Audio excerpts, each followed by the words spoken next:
Health Ministry officials unveiled a massive proposed expansion of the government's long-term care plan, which would double the number of current care programs while expanding coverage to more than 200,000 additional individuals.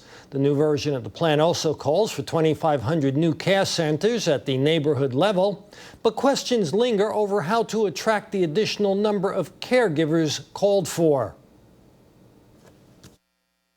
The Ministry of Health and Welfare tentatively confirmed that the new version of their proposed long-term care plan will, starting next year, be expanded to cover people with dementia aged 50 and over, as well as disabled individuals under 49. The new plan is set to extend services to the neighborhood level.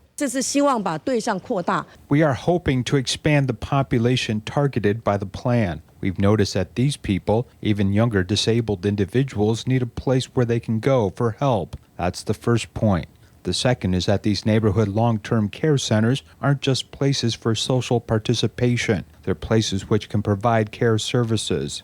The ministry hopes to put in place 2,500 long-term care centers by next year to assemble a more complete care network. But will there be enough caregivers to keep pace with such an expansion? Our upper estimate for the number of caregivers needed calls for up to 20,000 more caregivers. We're hoping that by improving labor conditions, we can give them a reason to join us. The government is setting aside 20.7 billion NT dollars for its long-term care program, but the Ministry of Health and Welfare admitted that the sum may still not be enough to provide the sort of wages and working conditions necessary to convince members of the public to become caregivers under the plan.